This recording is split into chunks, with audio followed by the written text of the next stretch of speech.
Okay, so the next subject is net present value.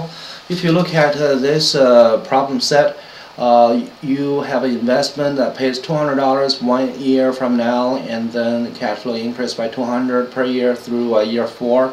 Your interest rate is at 12%. Then you try to find out the net present value of this stream of cash flows. So if you have taken accounting class, then you probably have learned net present value, or NPV. So you're gonna convert all the future cash flows to today's dollar. Okay, you're gonna discount them all and then add them up. So you may have a positive numbers or negative cash flows. You're gonna combine them all to get the net value. All right. So this is the cash flow. You should see 200, 400, 600, 800 from year 1 to year 4. To get the NPV, you will need to discount each one of them. So 200 divided by 1 plus 12% rate, you get 178. 400 divided by 1.12 to the second, you get a 318. 600 divided by 1.12 to the third, you get a 427, so on and so forth. If you want to put in your calculator, okay, so don't forget you should leave a space for cash flow 0. So there's always a number there, although it's not mentioned. All right. So you put a 0 for cash flow 0, and then you put all the other cash flows in their places, okay? And then you solve for NPV. Well, the idea sounds pretty easy. However, if you apply in your financial calculator, it is a little bit more challenging. All right? So that's how you operate it on your calculator. Okay? So you're gonna hit apps again, and it's a finance app.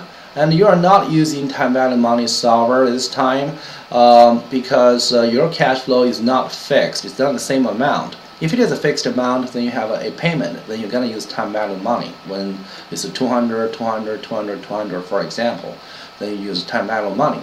But here, you have a different amount of cash flow each year, so you're going to use the 7th option, which is NPV. All right. So this is the most challenging part when you use your calculator to do it. That's the only thing you see on the screen. You don't know what to put next, right? So what you should do is first put the interest rate, okay? First put interest rate. And you have to separate everything by comma, all right? Don't forget comma, all right? If you ignore comma, you are in a big trouble. All right, and next thing you should put is cash flow 0. In the context, it does not mention cash flow 0, so you just put 0 and then comma again. All right, and then you should put all the future cash flows, and do not use the parentheses. You should use a brace. Okay, you see this side is called a brace. And how do you select brace? You're gonna hit a second, then parentheses. All right, second, then parentheses. You see the key here. Record what I did. And then you put all your cash flows, 200, comma, 400, comma, 600, comma, then 800, comma. All right, and then you close the brace, okay, second, counter parenthesis, and then you close your NPV. All right, you close your NPV. So you put a parenthesis here, and then you hit enter. Alright, so this is the result you get. Alright, so in your Excel, this is your NPV. So basically you select from cash flow 1 to cash flow 4 with the interest rate equals to 12%. Okay. And in some other cases, you may have a negative cash flow 0. That means today you're going to invest some money and you're expecting to receive a positive amount of cash in the future in year 1, year 2, all the way to year end. So that is more applicable in a capital budgeting situation. Okay, the next subject is compounding.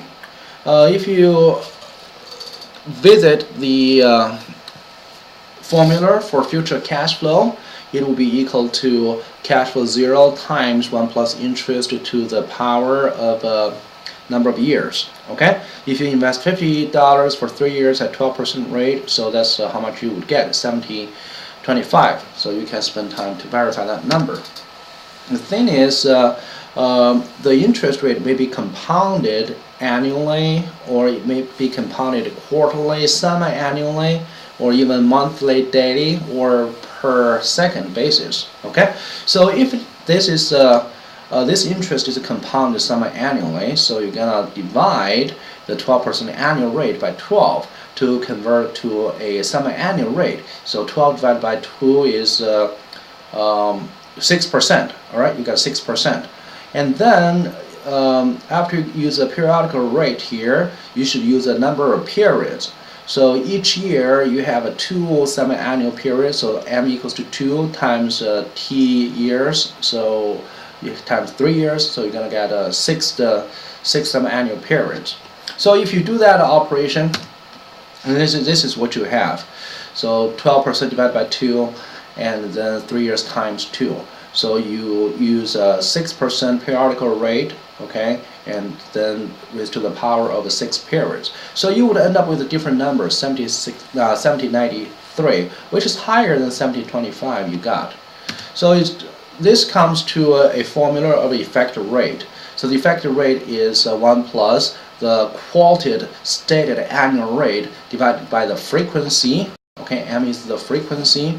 Okay, and then raised to the power of the frequency in the minus 1. So what you have here is when you have a 12% annual rate divided by 2, and then 1 plus that, raised to the power of a 2 and minus 1. So you would end up with 12.36%. Okay, so this will give you 12.36%. So the effective rate is the annual rate that will give us the same end of investment wealth after 3 years. So if you compound 12% annual rate by 2, okay, which means you compound it semi-annually, then it will be the same. It will be the same as you use a 12.36% rate compounded annually. Okay, let me repeat. If you compound 12% semi-annually, it will be effective as you compound 12.36% annually. Okay, so this 12.36% is your effective annual rate when you compound 12% semi-annually. All right, and you can replace the frequency from 2 to 4 if it is quarterly, to 12 if it's monthly, to 365 if it's a daily, and then you can solve for effective annual rate. And the higher frequency you put in there, then the higher future value you would get, then the higher effective rate you would get. So this is the a monotonical trend. So the more frequent you apply there, then the higher future value you would end up with. Okay, so if you want to take a look at the exercise right here, and we just finish this off by looking at the last question. Okay, so basically it asks you if you borrow money and you are considering 2 loans. Okay, now let me try to zoom in a little bit. Okay, sorry for the waiting. Okay, you are considering 2 loans, and loan A offers a rate of 7.6%. It is compounded daily, and loan B offers a rate of 7.9% compounded semi-annually. Which one do you prefer? Well, you are not comparing 7.6 against 7.9. You definitely know this one is the lower rate, but you really have to incorporate the compounding frequency into your calculation. Okay, so what you need to do is you can use the formula. All right, so 1 plus 7.6 compounded daily is 364, and then raised to the power of 364. And if it is semi-annually, you just utilize the formula. All right, so what I really want to teach you is something that is pretty simple and pretty cool. So I'm going to let you hit the key on your calculator apps, and then of course this is about finance, and then I want you to move all the way down. Okay, and you will see option C, effect rate. Okay, so you can just keep moving down, keep pushing the downward arrow, or you can use alpha plus program. Okay, alpha and this key basically will give you letter C. It's basically the same, alpha letter C. Okay, so you have effect rate. So the only two things you need to put in the effect rate is the annual rate, comma, then the frequency. Okay, so for this exercise, okay, for this exercise, you have oops, what's going on here?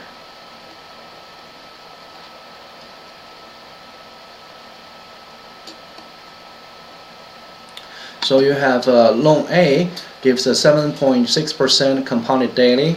So on your calculator, you do 7.6 comma, then compounded sum daily, use a 365, then parentheses, hit enter.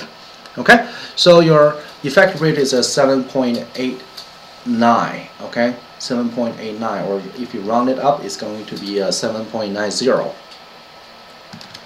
All right, why did I keep this? All right, so another one is 7.9% compounded sum annually, and if you use your calculator again, so it is apps, then finance, then alpha program, you got a C, and then you have a 7.9 comma compounded sum annually. Okay, so these are the keys you need to hit and then enter. So you got an 8.05. Well, you can tell that 7.89 is lower than that.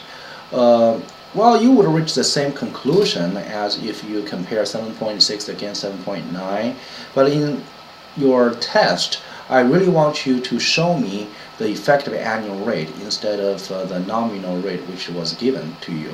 All right, and in some other cases, your decision may alter if you incorporate frequency into consideration. Okay. So the next subject is perpetuity, and perpetuity is a very widely used concept for later chapters. And for this chapter, I just do the easiest form of perpetuity. Well, you know, perpetuity stands for forever. Okay, so let's say you have an endless amount of cash flows, and you want to get the discounted present value and then add them up, so the total sum of the present value will be equal to the cash flow divided by interest rate. Okay, that's fairly simple. So let's say if you have a British Council, which is a financial security that promised to pay £15 each year, every year until the sun burns the planet into a crisp, so the interest rate is 10%. So what will be the value of this financial security that gives you £15 each year? All right. So what you need to do is very simple. You're going to use a £15 divided by 10%, just like the formula states. The cash flow each time divided by the interest rate. So that is going to be 150. Okay. 15 divided by 10%, or 0.1, that's 150. It's that simple. Okay, so let me just use Excel to verify that. Okay.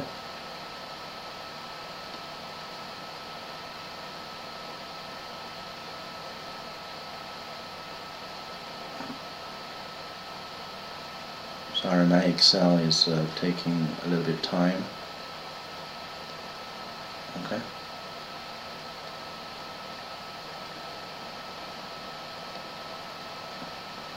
Something just came out. Okay. So you use £15. That's how much you have for each year. And then let me just put a year 1. Let me just swap it. So this is year 1, year 15. So let me insert. This is a year number. Okay, and this is cash flow. Alright. Okay, so we have year 1, year 2, and then all the way to let me just simulate a lot of years. Since I'm assuming perpetuity, so perpetuity means forever, so let me just use let's say 1,000 years roughly to set for perpetuity. And each year you're receiving 15 pounds. Okay, you're receiving 15 pounds each year. And what you need to do is you're gonna add up all of them, but not at a future value, but at present value. So you need to get the present value of each of these cash flow. So the first 15 pounds divided by 1 plus 10%.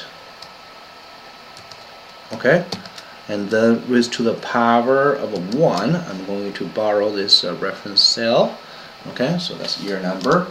So 15 pounds discounted for 1 year, that's 13.63.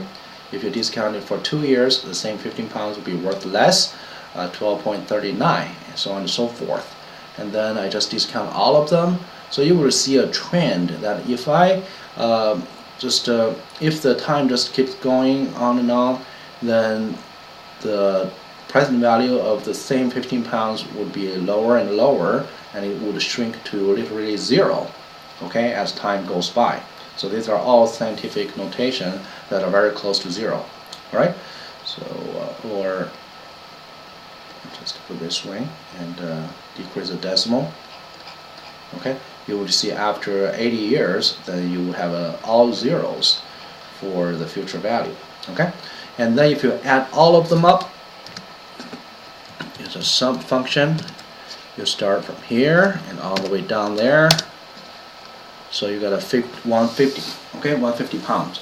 So although you have unlimited amount of 15 pounds to be added in there, if you discount each of them, and many of them will basically shrink to 0. Okay, so the present value of this pounds would get to 0. So you would end up with a limited number for the summation of all these cash flows. So that's for perpetuity. And if you are in the test, the best way, the easiest way for you to do is to utilize this formula. You don't have to use Excel to simulate all those cash flows. You just use this formula, cash flow divided by interest rate, to get the total present value. Okay.